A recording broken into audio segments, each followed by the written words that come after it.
یار آپ نہیں جانتے ہیں کہ آل رسول کا مقام کیا ہے، آل رسول کا مرتبہ کتنا بڑا ہوا کرتا ہے۔ اگر آپ کو کوئی اختلاف بھی تھا، مفتی شمس الدین جو مکرانہ کے رہنے والے، ہم ان سے یہ بات کہہ رہے ہیں کہ جو جملے آپ نے استعمال کیے ہیں، جو بات آپ نے کہی ہے اسٹیج پر بیٹھ کر، میں یہ کہتا ہوں یہ جملے درست نہیں ہے، یہ بات درست نہیں ہے۔ آپ کو اگر بات سے اختلاف تھا سید گلزار میاں کی، اگر گلزار ملت کی بات سے آپ کو اختلاف تھا تو آپ کو پہلے ان سے تحقیق کرنا چاہیے تھی، ان سے بات کرنا چاہیے تھی۔ ایک آل رسول کی شان میں اس طرح کے جملے نکالنا یہ بالکل برداشت کے خلاف ہے، یہ بالکل غلط بات ہے، آپ کو معافی مانگنا چاہیے۔ آج کا جو دور ہے نا، یہ سوشل میڈیا کا دور ہے۔ آج یہ فیمس ہونا کوئی بڑی بات نہیں ہے۔ آج ضروری نہیں ہے کہ آپ کے پاس بہت زیادہ علم ہے، بہت بڑے آپ عالم ہیں، مفتی ہیں، یا بہت بڑے آپ محدث ہیں، تبھی آپ جا کر کے فیمس ہوں گے۔ آپ کچھ بھی نہیں ہے نا، آپ صرف کورے ہیں، کچھ نہیں ہے، آپ بس چرب زبانی آپ کے پاس ہے، ٹھیک ہے نا۔ جو بھی منہ میں آتا ہے آپ بکتے ہیں، اور آپ کی ویڈیو آ جاتی ہے یوٹیوب پر، فیس بک پر، پھر ہماری بھولی بھالی عوام ایسے لوگوں کو بڑھاوا دیتی ہے، پھر اپنے گاؤں میں، اپنی بستیوں میں ایسے لوگوں کو بلاتی ہے، اور انہیں موٹے نذرانے دینے کے بعد میں ان کو 7ویں آسمان تک پہنچا دیتی ہے۔ اتنا اوپر ان کو چڑھا دیا جاتا ہے، بس ایک ویڈیو کسی کی وائرل ہو جائے۔ ضروری نہیں، میں نے کہا نا، بہت ایسا نہیں ہے کہ مستند عالم ہیں آپ، بہت زیادہ ڈگریاں آپ کے پاس میں، بہت بڑے عالم ہیں آپ، بہت بڑے مفتی ہیں، تبھی کہیں جا کر کے آپ کو کوئی منصب ملے گا، کوئی مقام ملے گا، کوئی مرتبہ ملے گا۔ یہ دور حاضر کی بات ہے، یہ اس دور کی بات ہے جب آپ کچھ بھی بکنے والوں کو اسٹیجوں پر بٹھاؤ گے، آپ بغیر علم والوں کو اسٹیجوں پر بٹھاؤ گے، آپ کم علم والوں کو اسٹیجوں پر بٹھاؤ گے، تو حالات یہی ہوں گے جو آج یہ ہوتے ہوئے نظر آ رہے ہیں۔ مجھے بتاؤ میرے عزیزو، سید گلزار میاں صاحب کہ جنہوں نے کوئی بات کہی کہ جو صرف ایک آدھی ویڈیو ڈال کر کے، شاید آدھی ویڈیو ڈال کر کے آگے پیچھے کاٹا، اور آدھی ویڈیو وہ ڈالی اور وہ وائرل ہو گئی بہت زیادہ۔ اس میں آپ نے یہ کہا کہ کربلا کے اندر بھی اور جو دیگر جنگیں ہوئی ہیں، جو شہید ہوئے، وہ سارے شہید بھی مسلک اعلی حضرت کے ماننے والے تھے، یا کربلا کے اندر بھی مسلک اعلی حضرت کے ہی ماننے والے تھے، مسلک اعلی حضرت پر ہی چلنے والے تھے۔ بہرحال یہ بات ہے اس ویڈیو کے اندر، لیکن آگے پیچھے کا کاٹا گیا ہے۔ میں یہ کہتا ہوں سید گلزار میرے عزیزو، جو آل رسول ہیں، جو سید ہیں، اگر مفتی شمس الدین صاحب کو کوئی اختلاف بھی تھا، کوئی بات کہنا بھی تھی، ٹھیک ہے نا، تو پہلے بات کر لی جاتی سید صاحب سے، حضور گلزار ملت سے پہلے بات کر لی جاتی،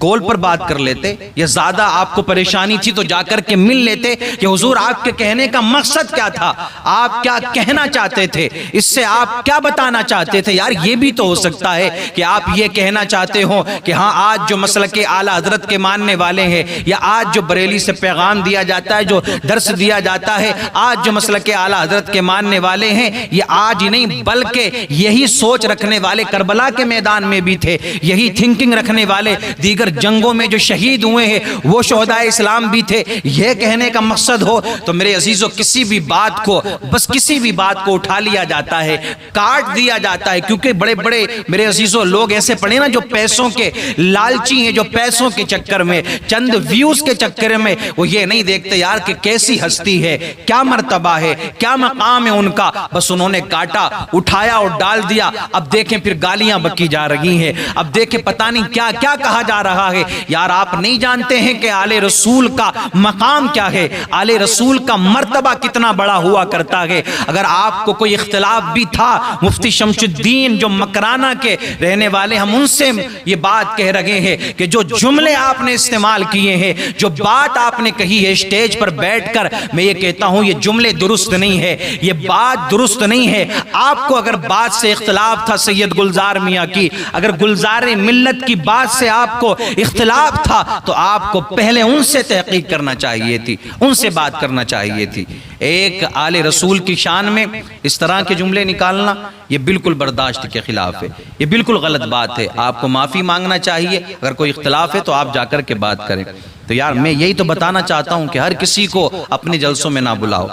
ہر کسی کو اسٹیج پر نہ بٹھا دو۔ اب دور تو یہی ہے، یہی دور چل رہا ہے، کیونکہ میرے عزیزو آپ دیکھ رہے ہیں ایک ماحول ایسا تھا، ایک وقت ایسا تھا کہ اگر بستی میں جلسہ ہونا ہے، گاؤں میں جلسہ ہونا ہے یا شہر میں جلسہ ہونا ہے تو جو نوجوان ہوا کرتے ہیں، جو بستی والے ہوا کرتے تھے، وہ کسی عالم کے پاس جاتے تھے۔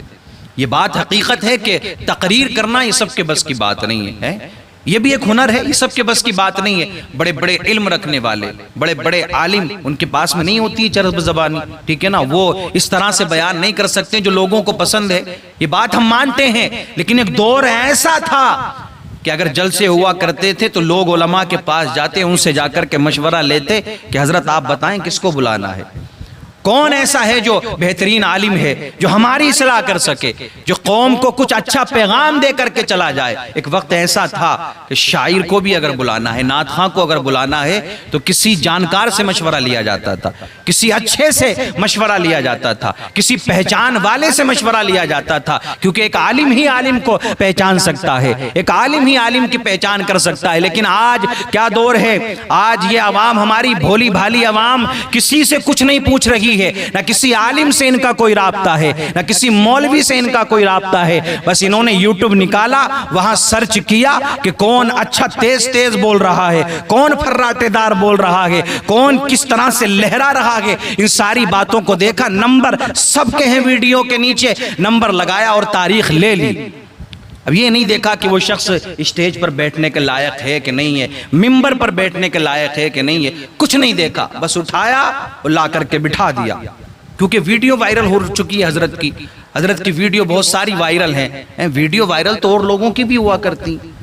اور بھی لوگ ہیں جن کی ویڈیو وائرل، تو صرف ویڈیو وائرل ہونا یہ دلیل ہے کہ آپ بہترین مقرر ہیں، آپ بہترین شاعر ہیں، آپ بہترین نعت خواں ہیں، اور نہ جانے کتنے اچھے اچھے عالم، کتنے اچھے اچھے میرے عزیز و علم رکھنے والے، صلاحیت رکھنے والے، وہ بیچارے ایسے ہی بیٹھے ہیں، ٹھیک ہے۔ تو جب ایسے لوگوں کو اسٹیجوں پر لا کر کے بٹھاؤ گے تو ان کے منہ سے سوائے غلط جملوں کے اور کچھ نہیں نکلے گا، یا تو وہ پھر توبہ کرتے پھریں گے آئے دن۔ پھر ہوتا یہی ہے، ایسے لوگ جملے بول دیا کرتے ہیں اسٹیجوں پر آ کر کے، پھر بعد میں کیا ہوتا ہے، پھر بعد میں آ کر کے پھر معافیاں مانگتے ہیں، بعد میں آ کر کے پھر توبہ کرتے ہیں۔ یار عوام کو کیا پیغام دینا چاہتے ہو، عوام کو تم کیا میسج دینا چاہتے ہو؟ آج بات جوڑنے کی چل رہی ہے، بات جوڑا جائے، جو عوام بکھری ہوئی ہے نا آپس میں، ہم جو بٹے ہوئے، ایک ہو جائیں یار، ایک جٹ ہو جائیں۔ لیکن تم آپسی اختلافات کو ختم نہیں کرو گے تو یہ عوام کا کیا ہوگا؟ جب اچھے لوگ ایسے لوگوں کے خلاف نہیں بولیں گے تو یہ جہالت پھیلاتے رہیں گے، اور اسی طرح سے جو منہ میں آئے گا بکتے رہیں گے۔